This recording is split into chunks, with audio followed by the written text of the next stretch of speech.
If you enjoy powerful true-to-life stories, don't forget to like, comment, and share this video. It really helps the channel.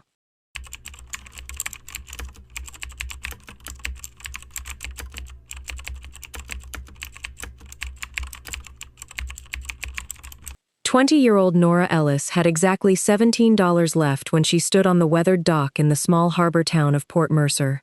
Her backpack contained 2 shirts, a faded photograph of her late grandmother, and a worn notebook filled with dreams that everyone else had laughed at.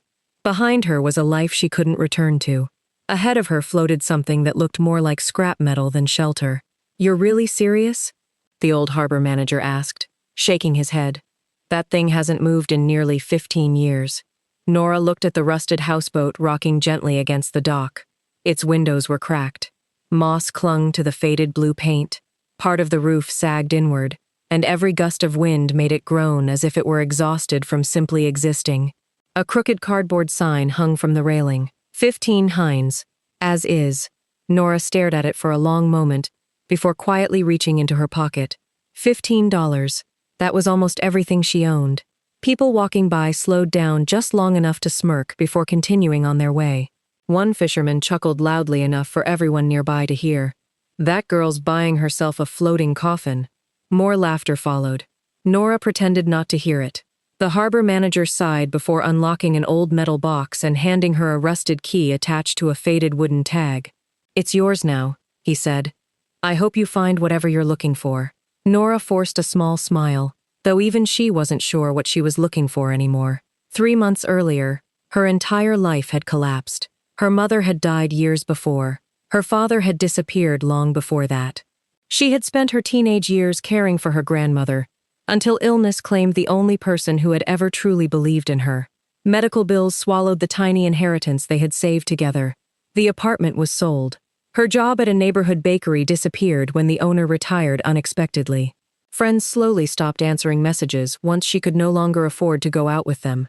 Every door had closed one after another until only this strange little harbor remained. She stepped cautiously onto the old houseboat. The wooden boards creaked beneath her weight. Dust covered nearly every surface inside. Cobwebs stretched from corner to corner.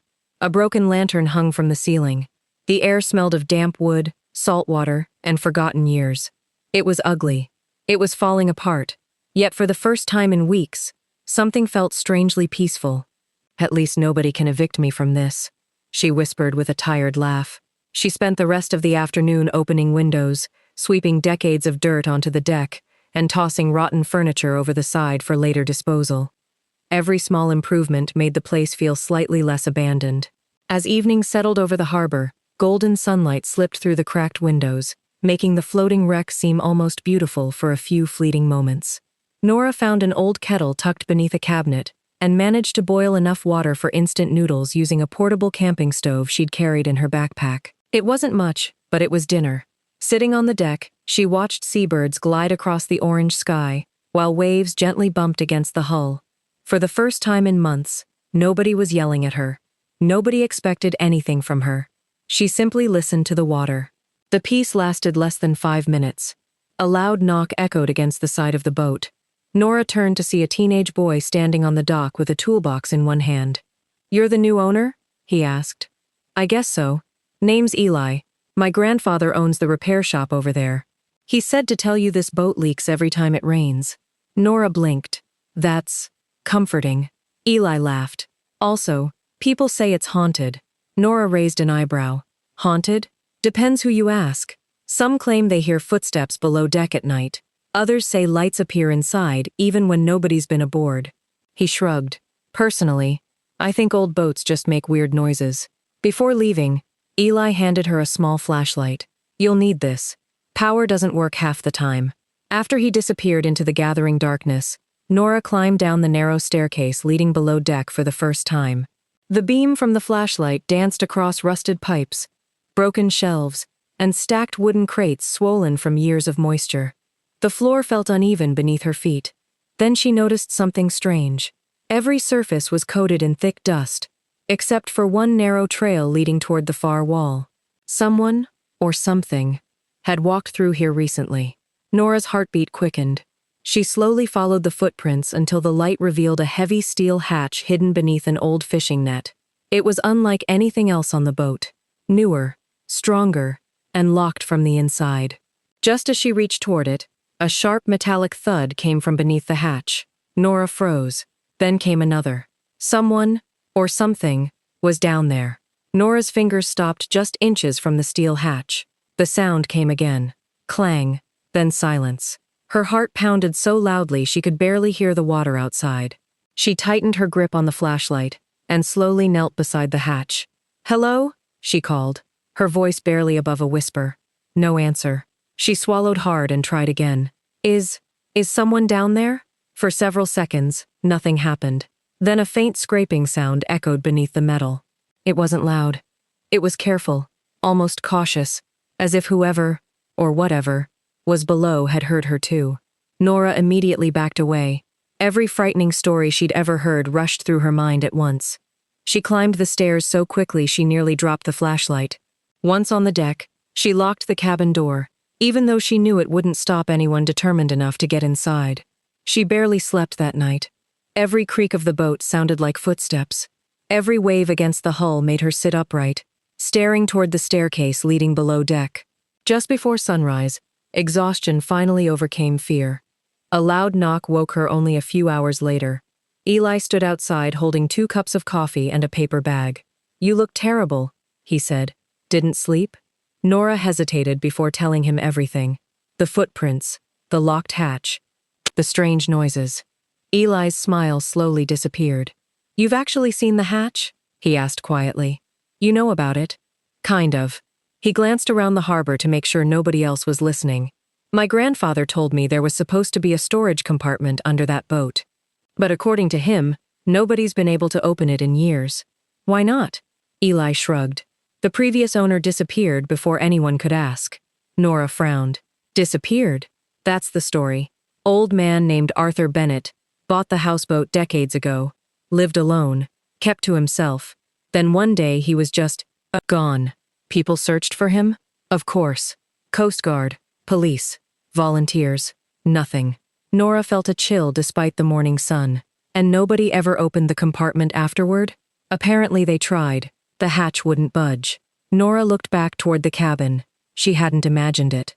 Someone had been beneath that hatch, or something had caused those noises. After breakfast, Eli returned with his grandfather, a broad-shouldered man named Walter whose weathered face suggested a lifetime spent battling storms. He inspected the hatch for several minutes before shaking his head. "This lock isn't original," Walter muttered. "Someone reinforced it from below." "From below?" Nora asked. Walter nodded. "See these bolts? Whoever installed them wasn't trying to keep people out." He paused. "They were trying to keep something in." Eli laughed nervously. "Grandpa, I'm just telling her what I see." Walter pulled several old tools from his bag. "Stand back." The 3 of them spent nearly 2 hours trying to force the hatch open. Rust showered onto the floor. Metal groaned. Sweat rolled down Walter's forehead. Finally, with one deafening crack, one of the hinges snapped. The hatch lifted only a few inches before stopping against something underneath. Walter frowned. "It's blocked." Nora aimed the flashlight through the narrow opening. She expected to see old boxes or collapsed wood. Instead, she saw the edge of a heavy oak cabinet pressed directly beneath the hatch. "Who would put furniture under a hatch?" Eli asked. Walter didn't answer immediately. He stared at the cabinet for a long moment before quietly saying, "Someone who never wanted this door opened again." They managed to slide the cabinet aside using a long metal hook. Slowly, the hatch rose completely open. A rush of cold air escaped from below. It smelled surprisingly clean, unlike the damp upper compartment. A narrow iron ladder disappeared into darkness. Walter switched on a stronger lantern. "I'll go first." They climbed down one by one. The room beneath wasn't what any of them expected. Instead of a flooded storage compartment, they found a carefully built underground workshop, occupying nearly the entire lower hull. Shelves lined the walls. Hundreds of tools hung neatly from wooden racks. Dust covered everything, yet somehow the room felt preserved, almost untouched by time. On one workbench lay dozens of hand-drawn blueprints weighted down by smooth river stones. Nora picked one up carefully. It showed detailed sketches of floating homes powered entirely by solar panels and rainwater collection systems. Another blueprint illustrated emergency shelters designed to survive hurricanes.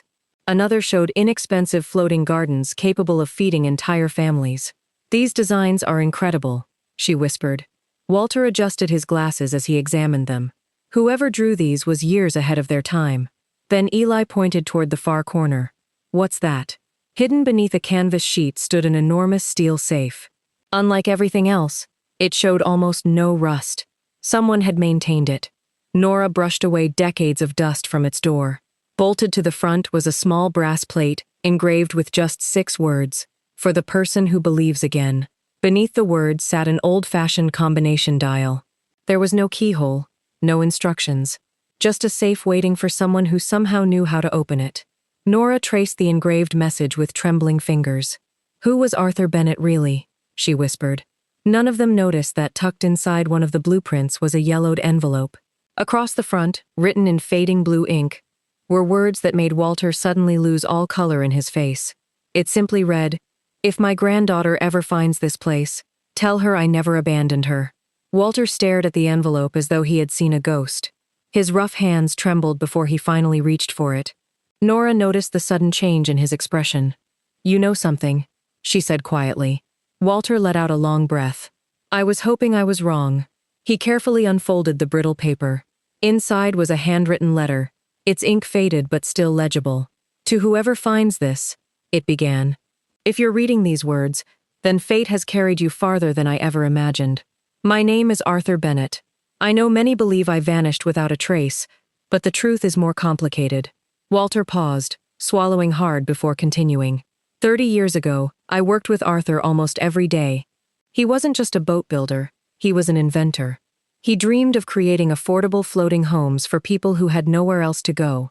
He used to say that no one should lose everything, simply because life became unfair. Nora listened in silence. The words felt strangely personal. Walter continued reading. "I made mistakes that cost me my family. My daughter believed I cared more about my inventions than I cared about her. We argued. She left town, and I never saw her again. Years later I learned she had a daughter of her own. I wanted to find them, but by then my health was failing. If my granddaughter ever finds this place, tell her I never abandoned her. I searched until I could search no longer." Nora's heart pounded. "His granddaughter?" Walter nodded slowly. "Arthur's daughter left before telling anyone where she was going. No one in town ever found her." Nora thought about the photograph tucked safely inside her backpack. Her grandmother had rarely spoken about her own parents. Whenever Nora asked, she simply smiled sadly and changed the subject. Walter looked directly at Nora. "What was your grandmother's maiden name?" "Bennett," Nora answered without thinking. The room fell completely silent. Eli looked from Walter to Nora, then back again. "You're saying?" Walter nodded. "I think Arthur Bennett was your great-grandfather." Nora couldn't speak. It felt impossible. She had come to this forgotten harbor believing she had nothing left in the world. Yet beneath an abandoned houseboat she had stumbled into a piece of her own family's history. Before anyone could say another word, Eli noticed something tucked inside the envelope. It was a small brass token engraved with a compass rose. On the back were 3 numbers separated by tiny dots. 21, 47, 11. Eli read aloud. Walter's eyes widened. "The safe." Nora hurried to the heavy steel safe and slowly turned the combination dial. 21, 47, 11. A loud metallic click echoed through the hidden workshop. None of them moved for a second. Then Nora gently pulled the thick steel door open. Inside wasn't gold, stacks of cash, or priceless jewels. Instead, the shelves were filled with carefully labeled journals, rolled blueprints, old photographs, and dozens of sealed envelopes addressed to different cities around the country. At the center rested a polished wooden box. Nora lifted it onto the workbench and opened the lid. Inside lay a simple silver compass, a property deed, and one final letter. Written across the front were the words, "For the one who chose hope instead of comfort." Nora unfolded the letter with shaking hands. Arthur explained that he had sold nearly everything he owned to fund designs that could help homeless families live with dignity. Investors had laughed at him, and banks had rejected him. Even so, he had never stopped believing someone would one day continue the work. Along with the letter was the deed to a small stretch of unused waterfront land on the opposite side of the harbor, land that everyone had assumed belonged to the town. Walter stared at the document in disbelief. "Do you understand what this means?" he whispered. Nora slowly shook her head. Walter smiled for the first time that day. "It means Arthur left behind more than a forgotten houseboat." He gently placed one of the blueprints beside the deed. He left someone the chance to finish the dream everyone else abandoned. Nora looked around the hidden workshop once more. Only yesterday she had believed her future had ended. Now, standing beneath the deck of a rusted $15 houseboat, she realized her future might have been waiting here all along. But neither she nor the others noticed the fresh tire tracks appearing outside near the dock. Someone had seen the hatch open. And whoever that person was, had no intention of letting Arthur Bennett's secret become public. The sound of an engine drifted across the harbor, just as the afternoon sun began sinking behind the warehouses. Nora climbed onto the deck with Walter and Eli, expecting to see another fishing boat returning for the day. Instead, a black pickup truck rolled slowly to a stop near the entrance to the dock. A tall man stepped out, dressed in an expensive navy suit that looked strangely out of place among the weathered boats and salt-stained piers. He didn't wave. He didn't smile. He simply studied Nora's houseboat through dark sunglasses before walking toward them with measured steps. "Afternoon," he said. "I hear someone finally bought this old wreck." Nora folded her arms. "I did. Name's Graham Pierce." He extended a business card. "I'm a property developer. I'd like to buy it from you." Nora glanced at the card but didn't take it. "It's not for sale." Graham smiled politely, though something about it felt rehearsed. "Everyone has a price. I'll give you $5,000 today." Eli's eyes nearly popped out of his head. Walter, however, remained perfectly still. Nora had paid only $15 for the boat less than 24 hours earlier. Why would anyone offer $5,000 for something that looked ready to sink? "No," she answered. Graham's smile faded ever so slightly. $10,000. Nora looked at Walter. He gave the smallest shake of his head. Still no. Graham slipped the card back into his pocket. "If you change your mind, don't wait too long. Old boats have a habit of disappearing." Without another word, he turned and walked back to his truck. As the vehicle disappeared down the road, Walter's face grew grim. "That wasn't about the houseboat," he muttered. "It was about what he thinks is inside it." Nora's stomach tightened. How could he know? Walter looked toward the neighboring docks. Harbors don't keep secrets for long. That evening, the three of them carried the journals and blueprints from the hidden workshop into the small cabin, afraid to leave them below deck. They worked late into the night reading Arthur Bennett's notebooks. Each journal revealed another piece of his remarkable vision. He had designed floating homes that could withstand floods, collect rainwater, generate electricity from sunlight, and be built using recycled materials for a fraction of the cost of traditional housing. But one notebook stood out from all the others. Tucked inside was a newspaper clipping dated 28 years earlier. The headline read, "Local inventor rejects multi-million-dollar buyout." The article explained that a large construction company had tried to purchase Arthur's patents, not to build them, but to keep them from competing with luxury waterfront developments. Arthur refused. The company threatened legal action.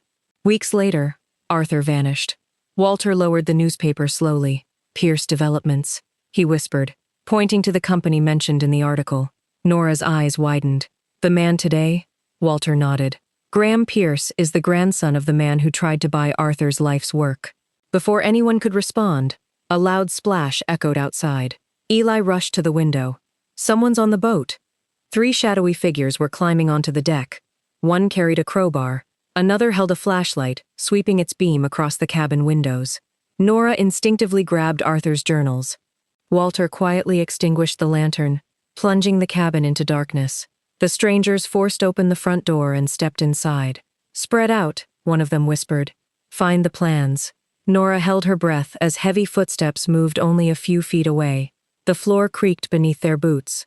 One man headed straight toward the staircase leading below deck. Another searched the cupboards. The third paused beside the very table where Nora, Walter, and Eli were hiding beneath a loose section of flooring Arthur had cleverly built decades earlier as an emergency compartment. Dust drifted down into the cramped hiding space as the stranger stood directly above them. Nora could hear his breathing, then his phone buzzed. He answered in a hushed voice. No, they're not here. But someone already opened the workshop. A long pause followed. Understood. If we can't recover the journals, we'll sink the entire boat tonight. Nora felt Eli grip her arm in fear. Walter silently closed his eyes. The men searched for another 10 minutes before leaving empty-handed. Their boat engine faded into the darkness, but none of the three hidden beneath the floor dared move until every sound had disappeared. When they finally climbed out, Nora looked at the journals scattered around the cabin. She realized this was no longer just about discovering her family's past. Someone powerful was willing to destroy the only home she had left to erase Arthur Bennett's legacy forever. She carefully picked up the silver compass from the wooden box and noticed something she had missed before. Tiny letters were engraved around its edge. They weren't directions, they were coordinates, and they pointed to a place far beyond the harbor, a place Arthur had never mentioned in any of his journals. Before sunrise, Nora, Walter, and Eli stood around the tiny cabin table, studying the coordinates engraved on the silver compass. Walter spread an old coastal map across the wood and carefully matched the numbers. His finger stopped on a small, forgotten island, less than 5 miles from the harbor. There used to be a lighthouse here, he said. It was abandoned years ago after the shoreline shifted. Nora looked at the compass, then at Arthur's final letter. If he hid something else, this is where we'll find it. They borrowed Walter's small fishing boat and slipped away before most of the harbor had awakened. The morning fog hung low over the water, hiding the island until they were almost upon it. The old lighthouse stood cracked and weathered, but it was still standing. Inside, beneath a loose stone engraved with the same compass rose, they discovered a waterproof metal container. Nora carefully opened it. Inside were official patent documents, signed engineering plans, and dozens of letters proving Arthur Bennett had created every one of his inventions years before anyone else. There was also a recorded message on an old digital recorder. Walter found fresh batteries in the container, inserted them, and pressed play. Arthur's voice filled the silent lighthouse. If you're hearing this, then someone chose courage over comfort. These inventions were never meant to make me rich. They were meant to give families a second chance. If powerful people tried to bury this work, don't fight them with anger. Fight them with truth. Truth lasts longer. Nora felt tears roll down her cheeks. For the first time in years, she felt as though someone in her family was speaking directly to her. They hurried back to Port Mercer just as police cars arrived at the harbor. During the night, someone had tried to cut the ropes holding the houseboat, hoping it would drift into open water and sink. Fortunately, another fisherman noticed what was happening and scared the intruders away. Graham Pierce was waiting nearby, pretending to be just another concerned bystander. But this time Nora wasn't afraid. She handed the police the journals, the patent documents, the newspaper clipping, and the recorded message. An investigation quickly followed. Within weeks, evidence connected Graham and several associates to the attempted theft and the sabotage of the houseboat. The documents Arthur had protected for decades proved beyond doubt that his designs had been targeted because they threatened powerful financial interests. News of the discovery spread far beyond the small harbor. Engineers volunteered to restore Arthur's blueprints using modern technology. Local charities partnered with the town council to develop affordable floating homes, inspired by his original vision. The forgotten stretch of waterfront Arthur had left behind became the perfect place to begin. Volunteers arrived almost every weekend. Some brought lumber, others donated tools. Retired builders offered their experience. College students contributed new engineering ideas while preserving Arthur's original principles. Slowly, the empty shoreline transformed into a community where struggling families could find safe, affordable homes. Nora worked harder than anyone. She wasn't an engineer, but she remembered every lesson she had learned in the bakery about patience, care, and creating something meaningful with ordinary ingredients. Walter often smiled as he watched her leading volunteers. Arthur would have been proud, he said one afternoon. Months later, the rusty $15 houseboat looked completely different. Fresh blue paint covered its sides. New windows reflected the sunlight. Flowers bloomed in small wooden boxes along the deck. Inside the restored workshop, Arthur's original drafting table remained exactly where he had left it, reminding everyone that great dreams often begin in forgotten places. During the dedication ceremony for the first completed floating homes, reporters asked Nora what inspired her to keep going after losing almost everything. She smiled. holding the silver compass in her hand. "I thought buying this old houseboat was the last desperate decision of my life," she said. "Instead, it became the first hopeful one. Sometimes what looks completely worthless is simply waiting for the right person to believe in it." The crowd applauded, but Nora's eyes drifted toward the quiet harbor where her journey had begun. She realized the greatest treasure she had discovered beneath the deck wasn't the workshop, the land, or the patents.